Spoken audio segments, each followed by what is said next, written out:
Welcome, my dear friends.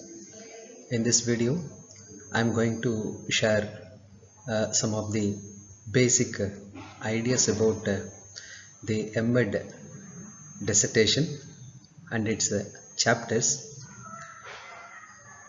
With this video, I want to share a basic knowledge about what are the components are present in the MEd dissertation, and I want to give some of the basic ideas about the chapters present in the MEd dissertation. So in every chapter we will discuss the important key points in the videos. Thank you. Now shall we move to video.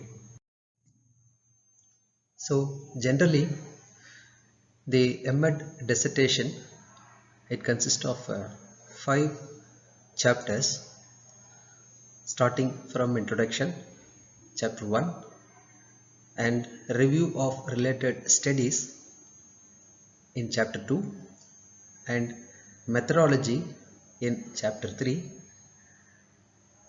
Next to analysis and interpretation of the data in chapter 4, and last chapter is summary, findings, recommendations and suggestions. So this is the basic classifications of MEd dissertation chapters according to the university needs, according to the research needs. The chapters may vary, but this is the common pattern of the MEd dissertation. Now we will discuss one by one. First, chapter 1,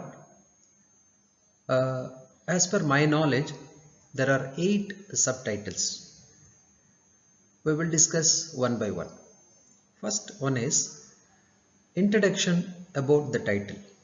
So here in the chapter 1, a researcher want to express a main title, because without title research cannot be possible.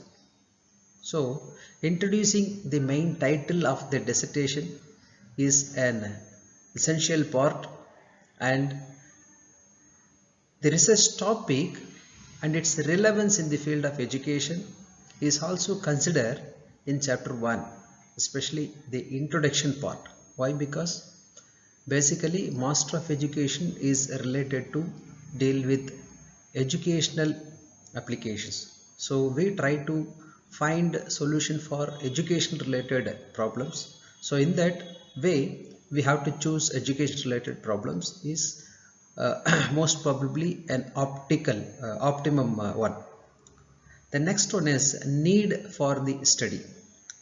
So it reflects the essence of research. Need for the study is nothing but it is an essence of research. We have to discuss the importance of the study and what are all the current challenges, and especially we try to find the research gap within the education context and try to find the proper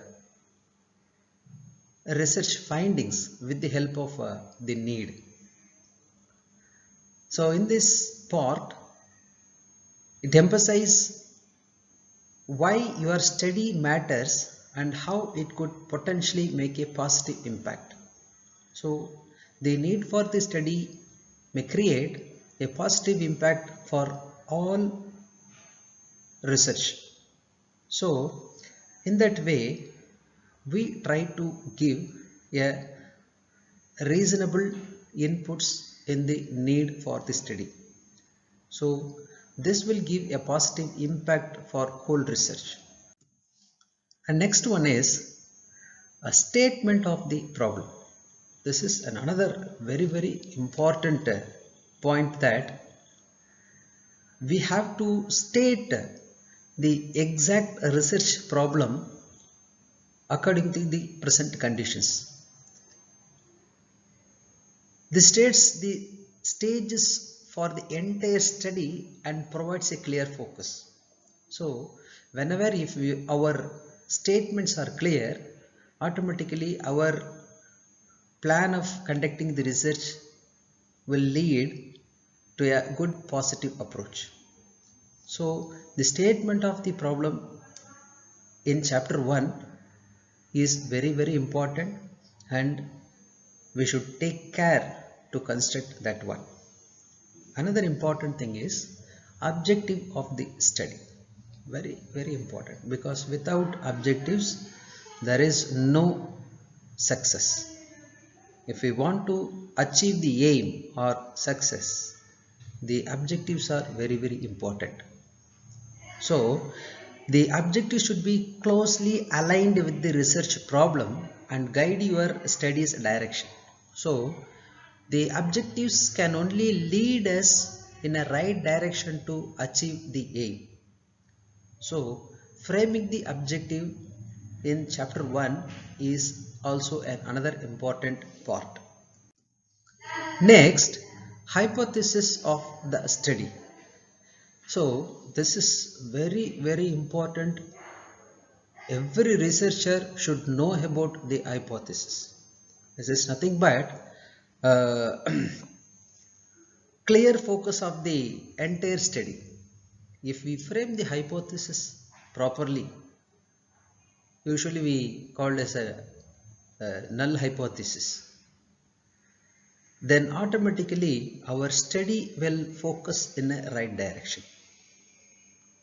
It is nothing but an educated guess about the potential outcome of the research. We assume certain result regarding our research, and we try to find it whether the result may achieve or not with the help of our research. So hypothesis is like a main heart of the thesis. So this demonstrates the initial expectations and adds a predictive element to your study. So this is another important point.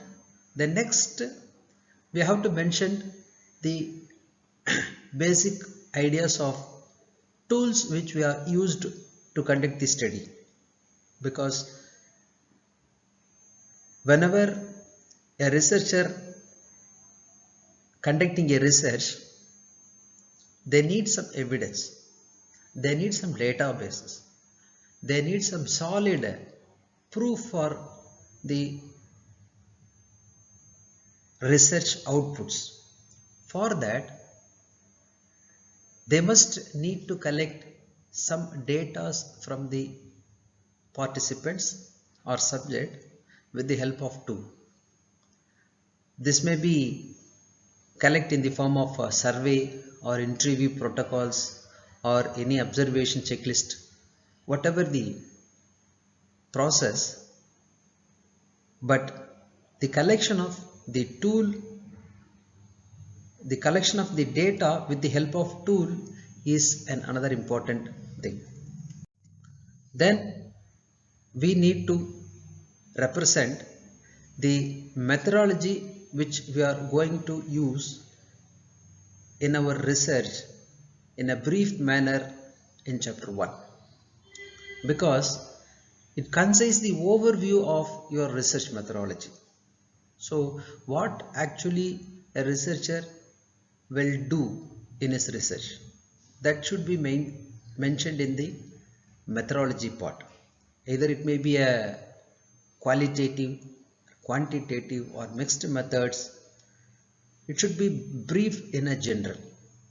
Then next important thing is, and the last one is delimitations. So whenever a researcher try to find a solution for a problem, he may try to find a certain level for the problem. So there must be a limitation for every research. So clearly define the scope and limitations of the study is important.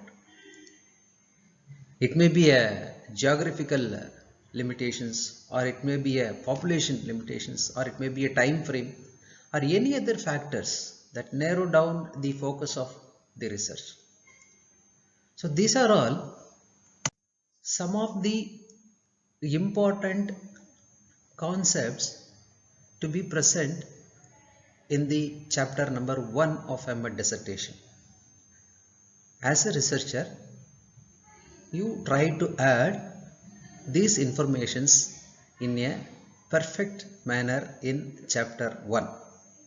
And also, once again, I remind you that these informations are the basic information regarding the dissertation for MEd. If you try to find with the help of this video, you can try to collect so many informations regarding your dissertation preparation. So in the next video, I am going to discuss about chapter 2, review and related literature. So with that, I conclude this video. Once again, thank you for cooperating to watch this video. Thank you.